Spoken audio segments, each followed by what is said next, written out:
The purpose. We are, Sari, we can roll tape now, and Joyce will be getting, in fact, Joyce, you can boot those up now. We are in Nehemiah chapter 7, and this is exactly what we're going to walk into. We're only going to deal with the first two verses today. But two traits are mentioned here, and it was because somebody was in charge of Jerusalem.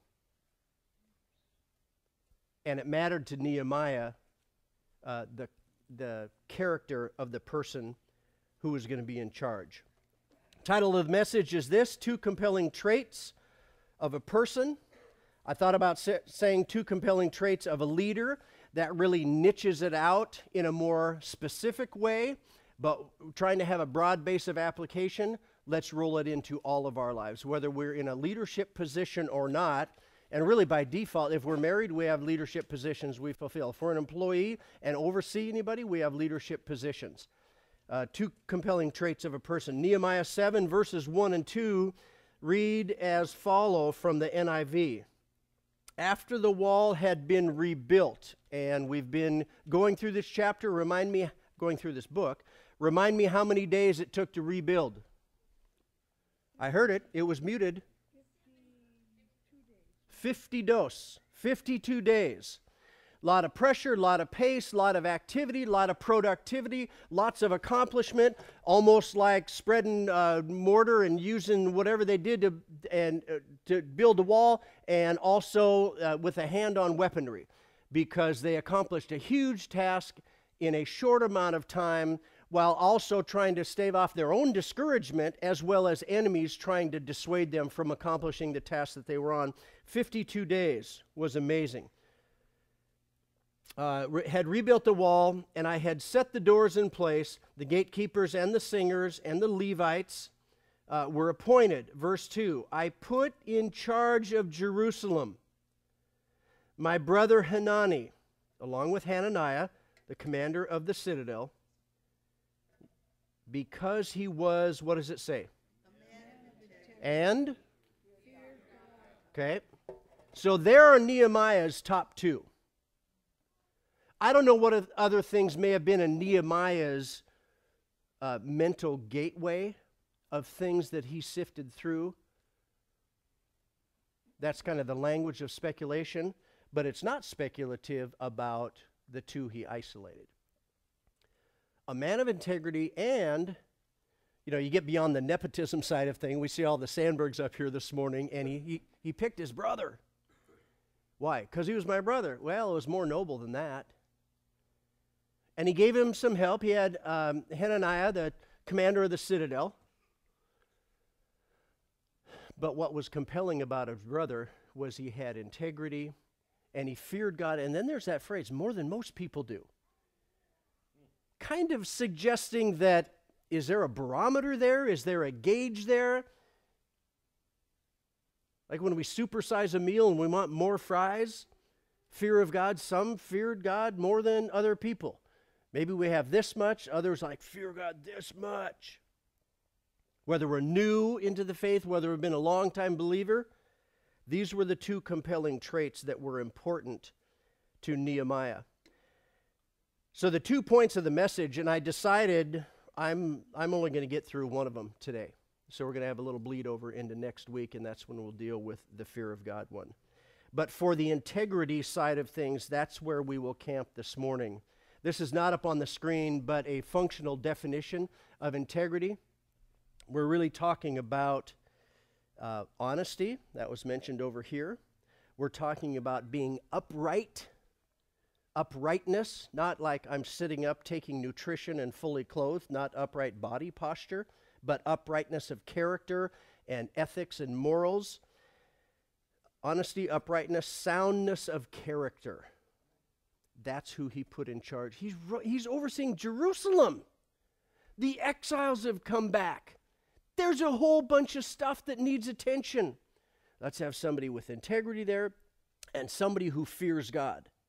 Because it isn't just civic responsibilities. There's a spiritual component to this also, because we're also, in Nehemiah, we're bringing spiritual reformation as well. And so in that context, these two traits were exceptionally important. A person was given a position of great importance due to compelling character. And as I thought about all the sort of data dump that I have for you today, I thought, I got to let them know it's going to be like getting a dose of pepper spray. Then I thought, why? That image doesn't even work. First of all, you use pepper spray on people that are assailants, I'm your friend, and I don't need to use pepper spray on you. And besides, thank you, I know. And I think pepper spray, I've never been tasered or pepper sprayed, but is that more of a stream or is that a spray? Well, I guess they call it pepper spray, so it's not pepper stream. We're spending way too much time talking about something that doesn't even match, so flush that pepper spray. But here's more what it's like. It's like the attachment, the plastic attachment that used to be on the end of my hose that has since then cracked and broken and been thrown away. But you screwed that thing on. It's got this big bulbous head, and then you can rotate the end of the head to all these different attachments. One is more of the stream. One is more of the, almost a soaker type of dribble. I don't think it said dribble, but you get the concept. Then one kind of fans things out, and then there's that shower setting. Multiple ports, coming out of multiple ports. This morning's a shower. It's like a big old honking shower head. You're going to get a bunch of verses. How important is integrity to God? How important is integrity to God? We know it's important to Nehemiah, but I answer that question in part by setting it up this way.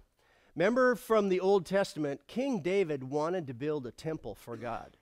God is so great. God is so awesome. I want to build him a house, temple, just structure, because he's awesome and we need a temple for God. God said, I'm not going to let you do it. You're a man of bloodshed, and that's on your heart, but I'm not going to let you do it. Your son, Solomon, is going to do it. He's young, he's inexperienced, but he'll build the temple for me, but not you.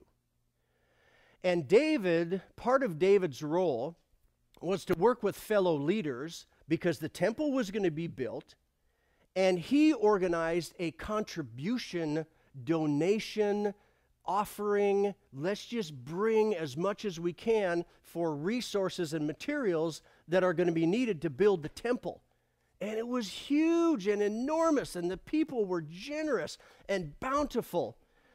And the account in First Chronicles just was so overwhelming, and especially it started with the leaders, but the people also, it was on. They just unlocked their hearts and their resources, and they gave because they had that much honesty and integrity and want to and willingness in their heart, because this was a God thing. This was for God, and we're going to put it on. And in 1 Chronicles 29, it records David's prayer. And in a moment, I'll read you and we'll look at a specific verse. But before that, David is just bragging on God. You are so amazing. You are full of strength and power, and you're sovereign over everything. And how awesome it was for us to be able to give to you today. And by the way, God, everything that we gave is a result of your blessing hand in our lives anyway, and you own it all. It was our joy and delight to give, and man, did your people respond. But go figure, you own it all anyway. It all comes from your hand. And then he says this. Again, how important is integrity to God? 1 Chronicles 29, 17, the beginning of verse 17, reads as follows. It's probably up on the screen. Pardon me while I get there. I know, I'll throw in 16. O Lord our God, as for all this abundance that we have provided for building you a temple in your holy name, it comes from your hand, and all of it belongs to you. Verse 17, I know, my God, that you what? What are the next three words? Test the heart. That's like, yay, and that's like, oh, shoot. Continue. And you're pleased with integrity. So the dailiness of life, it's like a field test for our heart. And he's pleased when he sees integrity.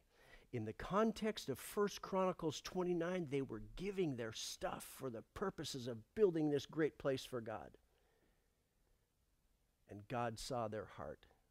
And it pleased God because he saw integrity. He saw they were honest with their stuff. Take it, it's yours. We get the fact that it comes from you anyway. Bam, there it is. The verse continues, it's not up on the screen. I know, my God, that you test the heart and you are pleased with integrity. All these things I have given willingly and with honest intent. God, David is saying in particular, I gave you just stuff from me that you've given me. It comes from your hand, but I gave a lot. And it wasn't to bargain with you. It wasn't to manipulate with you. It was just, came out of a beautiful spot in my heart. I had a want to. I had joy. I looked forward to it. We all got caught up in how great you are. And there it is. And he says, and now I have seen with joy how willingly your people who are here have given to you. God saw what was in their heart. And they gave with integrity, and he was pleased. It wasn't like, well, there's a couple of nickels and some pocket lint, and that's the best I have. And really the integrity of our heart is saying, I ain't giving him that much. I got stuff that I need. Integrity is important to God. And our integrity is going to be tested. And all we have to do is pay attention on a daily basis. Could even suggest moment by moment. Because just as soon as integrity shows up and muscles up and it's like, yeah, I know that honored God. Next moment, next hour, half a day later, another situation comes up and we either cave or we keep the trend going. It's that fresh. It just simply is that fresh for all of us. Okay, I ask this question. If you were to pick one word to summarize David's leadership, King David's leadership over Israel, think about that. If you were to pick one word that encapsulates King David's leadership over Israel, what would it be? On one hand, it's obvious because of what our theme is this morning. But would you have, if we hadn't plowed so far, would you have picked the word integrity? I don't know that I would have. But let's look at what the scripture has to say here about this for King David. This is from Psalm 78. 70 through 72. This is amazing. He chose David, his servant, and took him from the sheep pens. From tending, verse 71, Psalm 78, from tending the sheep, he brought him to be the shepherd of his people Jacob, of Israel, his inheritance. Here's part of why I think this is awesome. David had a day job before the call of God came upon his life. What was his day job, based on what I read? Hanging out with the animals. Bah. That's your job, son. You're probably ankle deep in fecal matter. It probably doesn't smell too good. You got to put oil on the sheep because of the ointment and keeping the flies away and the parasites and all that stuff. You got to, whatever a shovel looked like in the ancient Near East, you got to walk them around. You got to take them to different pasture land. Your job, earlier in your life, I don't even know what animal husbandry is, but I think it might be something like this. Agricultural. He's just doing his day job. And there are lessons learned there. There are experiences there. And he's right where God wanted him to be. Now, I don't know if David's thinking, oh, great, another day with the animals. Thought that was yesterday. That's a visionary tomorrow. Okay. Okay. From tending the sheep, he brought him to be shepherd of his people Jacob. Israel is inherited. Okay, all of a sudden, things you've learned, things you're experiencing. I'm going to draw on all of that